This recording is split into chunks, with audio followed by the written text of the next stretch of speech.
Hi friends, welcome to BBN Study and Research Center. Srimandir ସୁରକ୍ଷାକୁ ଅଣଦେଖା ସ୍ୱତନ୍ତ୍ର ସୁରକ୍ଷା ବାଟାଲିୟନ କେବେ?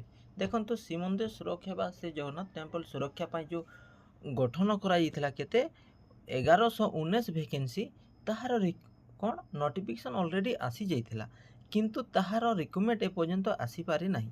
ତା ବିଷୟରେ ପୁରା ଡିଟେଲ୍ସ ଡିସ୍କସ୍ କରିବା ଆଉ କେବେ ଆସିବ।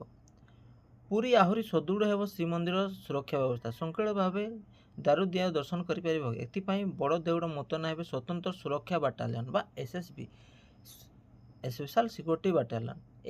ଏହାର ରିକ୍ରୁଟମେଣ୍ଟ ଅଲରେଡ଼ି ବା ଏହାର କ'ଣ ନୋଟିଫିକେସନ୍ ଆସିଯାଇଥିଲା କେତେ ପ୍ରଥମେ ଆସିଥିଲା 1190 ଭେକେନ୍ସି, ତାପରେ ତାର ଯେତେବେଳେ ରିକ୍ରୁଟମେଣ୍ଟ ଆସିଲା ବା ଯେତେବେଳେ ଆପଣଙ୍କ ନୋଟିଫିକେସନ୍ ଆସିଲା କେତେ ଆସିଲା 1083 ଭେକେନ୍ସି ଟୋଟାଲ।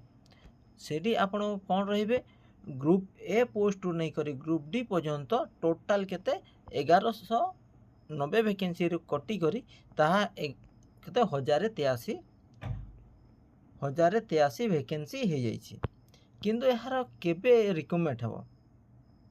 ଦେଖନ୍ତୁ ପୂର୍ବ ସରକାର ଯେତେବେଳେ ଥିଲେ କେତେ 1190 ସୁରକ୍ଷାକର୍ମୀ ମୁତୟନ ହେବେ ବୋଲି ଯେଉଁ ନୋଟିଫିକେସନ୍ ବାହାର କରିଥିଲେ ତାହାର ଏପର୍ଯ୍ୟନ୍ତ ରିକ୍ରୁଟମେଣ୍ଟ ଆସିନାହିଁ। କିନ୍ତୁ ଓଡ଼ିଶା ପୁଲିସର ନୂଆ ରିକ୍ରୁଟମେଣ୍ଟ ଏପର୍ଯ୍ୟନ୍ତ କେଉଁଟାର ବି ଆସିନାହିଁ। ଯେଉଁ ନୋଟିଫିକେସନ୍ ଭାଇରାଲ୍ ହେଇଛି କି ବହୁତ ବଡ଼ ନିଯୁକ୍ତି ଓଡ଼ିଶା ପୁଲିସର ତାହା ଆସିବ, ତାହା ନିଯୁକ୍ତି ମେଳା ହେବ, ଆପଣଙ୍କ ନିଯୁକ୍ତି ମେଳା ଟାଇପ୍ର ହେବ। କିନ୍ତୁ ସମସ୍ତଙ୍କ ଜଏନିଂ କେବେ ଡିସେମ୍ବରରେ ହେବ। ସମସ୍ତଙ୍କର ଜଏନିଂ କେତେ ଆପଣଙ୍କ ଡିସେମ୍ବରରେ ହେବ। ଡିସେମ୍ବରରେ ଆପଣଙ୍କ ନିଯୁକ୍ତି ପତ୍ର ପ୍ରଦାନ କରାଯିବ। କେବଳ ଅନୁମୋଦନ ଏହା ମାସେ ଅର୍ଥାତ୍ ଗତ ଜାନୁଆରୀ ଶ୍ରୀମନ୍ଦିର ସୁରକ୍ଷା ସ୍ୱତନ୍ତ୍ର ବାଟାଲିୟନ ଗଠନ କରିବା ଗୃହ ବିଭାଗର ବିଜ୍ଞପ୍ତି ପ୍ରକାଶ କରିଥିଲା। ଯେଉଁ ନବୀନ ସରକାର ଯେତେବେଳେ ବିଜେଡି ସରକାର ଥିଲେ ସେତେବେଳେ ଡିକ୍ଲାର କରିଥିଲେ କି ଶ୍ରୀମନ୍ଦିର ସୁରକ୍ଷା ପାଇଁ 1190 ସୁରକ୍ଷାକର୍ମୀ ମୁତୟନ ହେବେ। ଯେଉଁ ଡିକ୍ଲାର କଲା ପରେ ଗୃହ ବିଭାଗ ତରଫରୁ ଏହାର ବିଜ୍ଞପ୍ତି ପ୍ରକାଶ ପାଇଥିଲା। ଗୃହ ବିଭାଗ ଏହାର ଅଲରେଡ଼ି ବିଜ୍ଞପ୍ତି ପ୍ରକାଶ କରିଦେଇଥିଲା ବା ନୋଟିଫିକେସନ୍ ଆସିଯାଇଥିଲା, କିନ୍ତୁ ତାହାର ଏପର୍ଯ୍ୟନ୍ତ କୌଣସି ରିକ୍ରୁଟମେଣ୍ଟ ଆସିନାହିଁ। କେତେ ଭେକେନ୍ସି ଆପଣଙ୍କ ଥିଲା 837 ଭେକେନ୍ସି ସିପାହୀ କନେଷ୍ଟେବଲର ଅଛି। ତାପରେ ହାବିଲଦାର ଅଲଗା, ହାବିଲଦାର ପ୍ରମୋସନ୍ ବେସିସ୍ରେ ଯିବେ, ଆପଣଙ୍କ SIR ପ୍ରମୋସନ୍ ବେସିସ୍ରେ ଯିବେ ବା ଅନ୍ୟ ବାଟାଲିୟନରେ ଯିବେ। ତାପରେ ଇନ୍ସପେକ୍ଟର ଆର୍ମ ତାହା ମଧ୍ୟ ପ୍ରମୋସନ୍ ବେସିସ୍ରେ ଯିବେ। ତାପରେ କ'ଣ କମାଣ୍ଡାଣ୍ଟ ଜଣେ ରହିବେ, DC 2 ଜଣ ରହିବେ, ତାପରେ ଆସିଷ୍ଟାଣ୍ଟ କମାଣ୍ଡାଣ୍ଟ 10 ଜଣ ରହିବେ। ତାପରେ ଯେଉଁ SIR ରହୁଛନ୍ତି ଯେଉଁମାନେ ସେମାନେ 20 ପାଖାପାଖି ରହିବେ, ପ୍ଲସ୍ ହାବିଲଦାର ମଧ୍ୟ ରହିବେ।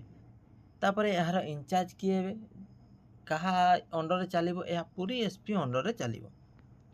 କିନ୍ତୁ ଏପର୍ଯ୍ୟନ୍ତ ଏହାର କିଛି ଆସିନାହିଁ।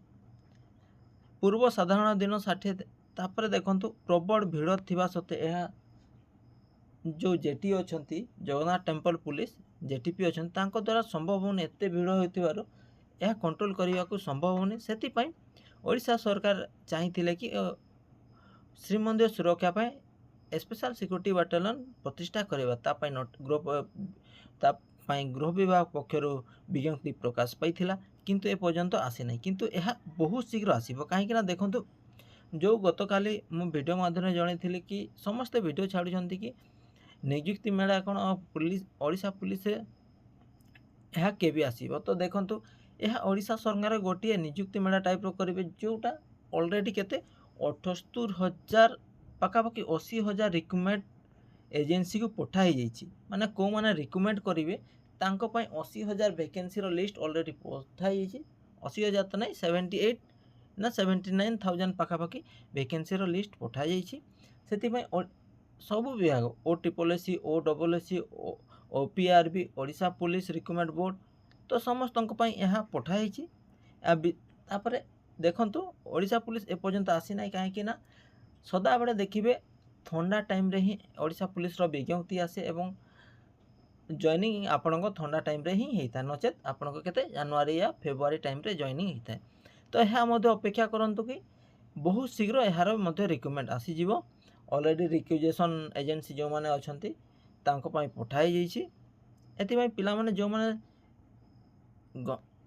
ଯେଉଁମାନେ ଓଡ଼ିଶା ପୁଲିସରେ ଚାକିରିଟିଏ କରିବାକୁ ଚାହୁଁଛନ୍ତି ନିଶ୍ଚିତ ଏବେଠୁ ପଢ଼ାପଢ଼ି କରନ୍ତୁ ଏବଂ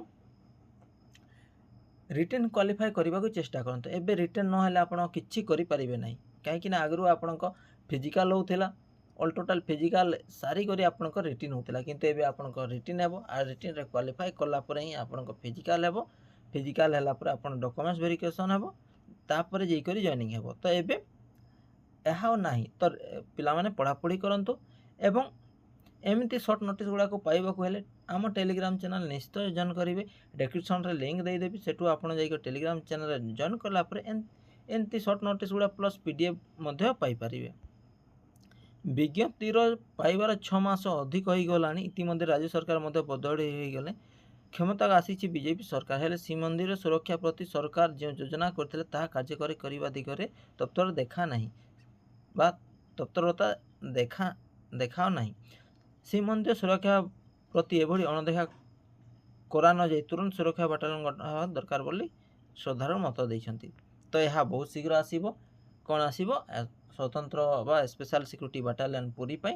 ତ ପିଲାମାନେ ଏବେଠୁ ପ୍ରିପାରେସନ୍ ହୁଅନ୍ତୁ, ପଢ଼ାପଢ଼ି କରନ୍ତୁ। ରିଟେନ୍ ଆପଣ କ୍ୱାଲିଫାଏ କଲା ପରେ ଆପଣଙ୍କ ଫିଜିକାଲ୍ ଆରାମସେ ହେଇଯିବ। ତା ପାଇଁ ଫିଜିକାଲ୍ ପାଇଁ ବି ନିଶ୍ଚିତ ସକାଳେ ସନ୍ଧ୍ୟାରେ ପ୍ରାକ୍ଟିସ୍ କରନ୍ତୁ, ଯାହାଦ୍ୱାରା କି ଆପଣ ଓଡ଼ିଶା ପୁଲିସରେ ଚାକିରିଟିଏ ପାଇପାରିବେ।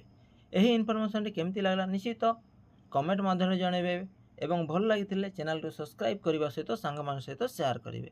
Thank you, thanks for watching.